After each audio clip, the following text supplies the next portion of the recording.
আপনাদের উপজেলা নির্বাহী অফিসার মসুরিতে গিয়ে ইন্ডিয়াতে গিয়ে যে কনসেপ্ট নিয়ে আসছে যে আই লাভ সারিয়াকান্দি, মানে হয়তো দেখেছে যে আই লাভ মসুরি এরকম একটা ইয়া দিয়েছে, অত্যন্ত নান্দনিক একটা বিষয় এখানে আসছে। এখানে যে সারিয়াকান্দিকে যে মানুষ ভালোবাসে এই জায়গায় এসে যাতে সেটা ফিল করে, পর্যটনদেরকে এটা বুঝিয়ে দেওয়া যে না সারিয়াকান্দিটা অনেক চমৎকার একটা পরিবেশ।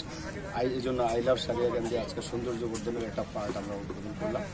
প্রথম প্রশ্নের জবাব দিয়ে আপনার হিমাগারের কথা বলেছেন, এটা আমরা জেলা প্রশাসক সম্মেলনের মাধ্যমে উপস্থাপন করেছি। আমাদের সারিয়াকান্দি এবং শিবগঞ্জ যেহেতু বগুড়াতে শস্য ভাণ্ডার বেশি, স্পেশালাইজড হিমাগার মানে কোল্ড স্টোরেজ করা, এটা শুধু কেবল সবজির জন্য। বিশেষ করে সারিয়াকান্দিতে যেহেতু আমাদের চর এলাকা আছে, চরাঞ্চলে আমাদের প্রচুর পরিমাণ সবজি আবাদ হয়, এটা আপনারাও জানেন। এই সবজিগুলো যাতে কৃষকেরা ন্যায্য মূল্যটা পায়, সেজন্য আমরা চাচ্ছি যে এখানে একটা স্পেশালাইজড যদি কোল্ড স্টোরেজ করা যায় তাহলে কৃষকেরা তার ন্যায্য মূল্য পাবে। এবং পাশাপাশি আরেকটা প্রস্তাব করেছি আমরা, কমিউনিটি বেজ মার্কেট করা। কমিউনিটি বেজ মার্কেট করলে যেখানে কৃষকেরা তাদের পণ্য নিয়ে এসে মানে একেবারে উন্মুক্ত বাজার প্রতিযোগিতার মাধ্যমে কৃষকেরা বাজারটা পাবে। আবার আমরা এখান থেকে একটা সুবিধা পাবো যে মজুতদাররা মানে শস্য কালেক্ট করে বেশি দামে আর বিক্রি করতে পারবে না। এই জন্য আমরা প্রস্তাব করে রেখেছি।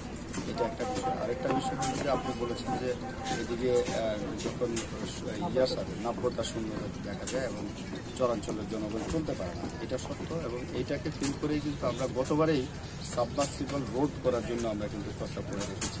এবারও আমরা ইয়াতে জেলা প্রশাসক সম্মেলনে এই বিষয়টা উপস্থাপন করেছি। মাননীয় সংসদ সদস্য মহোদয়, আপনাদের মাননীয় সংসদ সদস্য মহোদয় সাহেবের দিয়ে উনিও এই বিষয়ে চেষ্টা করছেন। উনি গত কৃষিমন্ত্রীর সাথেও উনি কথা বলেছেন হিমাগারের বিষয়ে এবং এই সাবমার্সিবল রোডের বিষয়ে কিন্তু উনি চেষ্টা করছেন, আমরাও চেষ্টা করছি। এটা আশা করছি যে হয়তো সরকার একটা সময় বিবেচনা করবে। আর যেটা বললেন যে এখানে এই সৌন্দর্য বর্ধনের জন্য এখানে অনেকগুলো অবৈধ দখলদার ছিল, আপনারা দেখেছেন।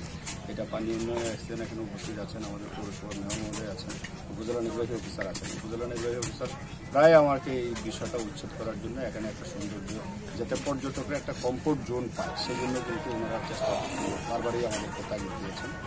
পানি উন্নয়ন বোর্ড থেকেও আমাদের কাছে তাগিদ আসছে যে উচ্ছেদ করে দেওয়া, তো আমরা সেটা রেজিস্ট্রার নিয়োগ করে সেটা উচ্ছেদ করতে সক্ষম হয়েছে। এবং আপনাদের উপজেলা নির্বাহী অফিসার মসুরিতে গিয়ে ইন্ডিয়াতে গিয়ে যে কনসেপ্ট নিয়ে আসছে যে আই লাভ সারিয়াকান্দি, মানে হয়তো দেখেছে যে আই লাভ মসুরি এরকম একটা ইয়া দিয়েছে, অত্যন্ত নান্দনিক একটা বিষয় এখানে আসছে। এখানে যে সারিয়াকান্দিকে যে মানুষ ভালোবাসে এই জায়গায় এসে যাতে সেটা ফিল করে, পর্যটনদেরকে এটা বুঝিয়ে দেওয়া যে না সারিয়াকান্দিটা অনেক চমৎকার একটা পরিবেশ। এই জন্য আই লাভ সারিয়াকান্দি আজকে সৌন্দর্য বর্ধনের একটা পার্ট আমরা উদ্বোধন করলাম।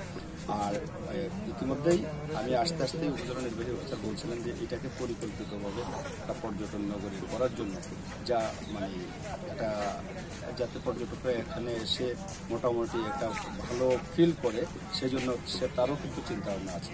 আমরা দেখি ভবিষ্যতে কী করা যায়। এখানে একটা পর্যটন নগরী পৌরসভা এবং উপজেলা প্রশাসন, পানি উন্নয়ন বোর্ড সবার সম্মিলিতভাবে যাতে আমরা একটা পর্যটন নগরী করতে পারি সেই বিষয়ে আমরা মাননীয় সংসদ সদস্য মহোদয়ের সাথে আলাপ করব এবং আমরাও চেষ্টা করব যে জেলা প্রশাসনের পক্ষ থেকে আপনাদেরকে এই পর্যটন নগরী করার জন্য সকল ধরনের সহযোগিতা। আমরা ডুবুরিটার রংপুর থেকে আনি, আবার রাজশাহী থেকেও আনি। আমাদের এখানে ডুবুরির বিষয়ে একাধিকবার আলোচনা হয়েছে। আমরা চেষ্টা করছি যে কমপক্ষে 2-1 ডুবুরি যাতে আমরা এখানে পাই। আর যেহেতু এটা আসলে সিজনাল বিষয়টা, যেহেতু 6 মাস আমাদের পানি থাকে, আর যেহেতু এখানে কোনো পুলিশ ফাঁড়িও নাই বা নৌ পুলিশ নাই, যার ফলে আমরা কিন্তু ডুবুরি এখনো পাইনি। তারপর আমরা চেষ্টা করছি যে ডুবুরি এটা নিয়ে আলোচনা হয়, প্রায় সময় আমরা আলোচনা করি। ডুবুরিটা আমরা চেষ্টা করছি এখানে একটা ডুবুরির ব্যবস্থা করা যায়।